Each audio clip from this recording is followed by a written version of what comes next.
with the VA interns and the Duke Raleigh interns. Although I know at DRH it was already changing, when I was SAR and you were intern. But I really made sure to let the interns and the JARs do cases that were not just the hernias.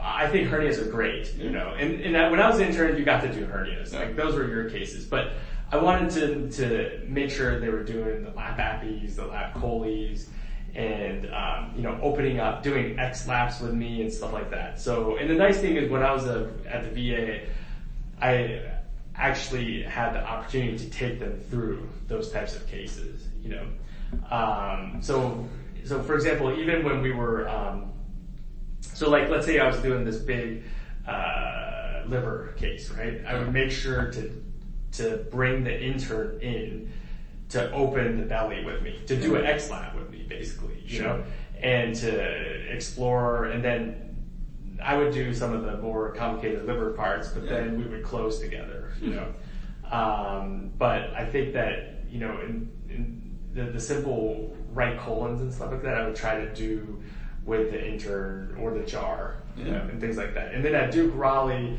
always making sure that they were, so I think the interns at Duke Raleigh that month, they averaged, I think, like 45 cases or something like that. So, yeah. That's spending a third of the time on nights, too. Yes. We're half the time on nights. Yeah. Yeah, but it was good. That was one of the things that I felt, because I felt when I was an intern, I felt like when I was a medical student, I felt that interns should be doing more than just IMDs and lipomas and hernias, because that's what they did at the Brigham. Sure. At the Brigham, I remember interns doing lap choles and stuff like that, and so I remember coming in as an intern being like, why is a lap chole? And you can put this on record, because it's still a point of frustration. Why is a lap chole a SAR case? Yeah. Why is a lap chole a PGY5 case? It's, and I remember my chief telling me, one of the chiefs telling me that, oh yeah, I still get really nervous doing lap choles. And I can tell you now, none of our chief residents are nervous doing lap choles. Even if it's an acute cholecystitis, we just don't get nervous, And I think that, operatively, in trading notes from some of my other friends at the other top academic institutions, like Mass General, Hopkins, UCSF, I feel like our operative experience is at least as good as theirs, if not better, now. But I don't think that was the case when I was an intern, though. Yeah. Any fun stories from when you were an intern? Any fun stories when I was an intern? Well, I think that, in terms of how intense we were, so, something that I pride myself on is I've never missed a single day of residency sick. Yeah. Never. I never also needed IV fluids either. But our friend Danny Nussbaum, I remember when intern year, he got some IV fluids, so. While staying in the hospital, of course. I'm sorry? While staying in the hospital. And then he continued on with his work. So I'll have to think of more funny stories. I don't think, I do feel like I was treated really well as an intern. I felt like the chiefs, I do remember, I didn't have to work with some of these chiefs, because as an intern you work more with, I think, SAR.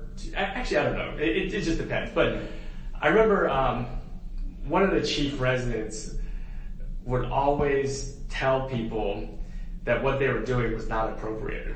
And it didn't matter if they were doing a great job; it was still not appropriate. And that was they would always be like, "This is not appropriate." And so that is the phrase "not appropriate" has just stuck with me for the rest of my life. I can still hear them saying it's not appropriate. Yeah. So they say the JAR year is one of the more challenging years of residency. How did you find that experience? So I think that JAR year was challenging. I think that part of the reason was because our chief class, when we were JARs, many of the chief residents were incredibly toxic and malignant personalities, and they were very, and I did not like that. Yeah, and none of us, and I think this is, quite frankly, all the residents, all the junior residents, all the senior residents, none of them liked most of the chief resident class, because of how toxic they were. Yeah, and they treated everybody inhumanely. They were unprofessional, and it was, but it was tolerated because they were nice to our attendings, you know, and so our attendings thought they were great residents, and often took the sides of that, you know. Yeah. Now, granted, there were still a couple really great chief residents in that class, so it was the majority. Yeah. And so I think that made JAR year particularly miserable for most of us, and for the interns who had to suffer under them. Oh, yeah. Yeah. So you went into the lab after that for some much needed reprieve. Yeah. Whose lab did you enter? That comment, we'll need to figure out if we need an embargo 50 years from now or not. Yeah. Because quite frankly, I don't care anymore. And they should know that they were terrible. So yeah. But give me a couple days to think about that. Absolutely. Yeah. Yeah. So you went into the lab. Yeah. Whose lab did you enter? So Christopher Counter's lab, he's a PhD cancer biologist. How do you spell his name? Counter. Yeah.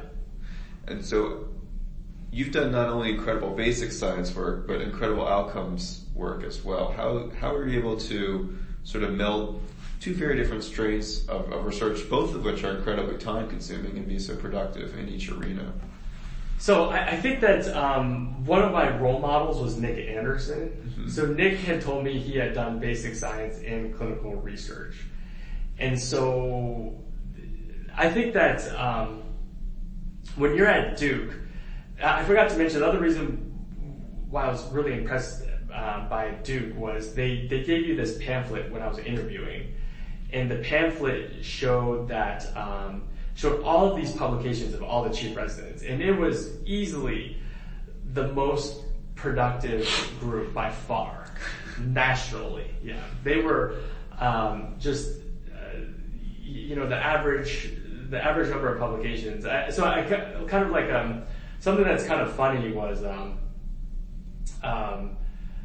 the chairman of Mass General came down to talk to the research fellows. This was Dr. Lillimo, Keith Lillimo, and he was wonderful to talk to, like just a true gentleman, you know. But before he came down to talk to us, the Mass General website, and I wish I had a snapshot of this. I so wish I had a snapshot of this. The Mass General website talked about how their entire residency was very productive and had produced over 100 publications. Sure.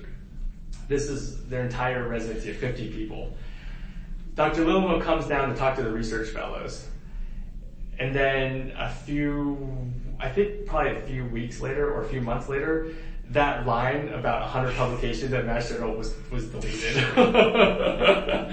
And that's because an entire class of 7 of Duke would probably be, 150 publications or something like that. So that was very impressive. So anyways, a long-winded way of answering your question was that there's actually a lot of pressure to try to do as much as you can in a good way, in terms of a lot of pressure to really impact the field, because you had these role models like Nick Anderson, who was getting these tremendous publications out in circulation, clinical research outcomes, and then he was doing his basic science. And then you had people like Judson Williams, who had a first author paper in JAMA, and a first author paper in circulation. And I remember the first author paper he was in circulation, he was the lead investigator of a randomized controlled trial that was published in circulation. And Nick was first author in circulation as well. I'm probably missing out on a couple other people, but just there was there's that milieu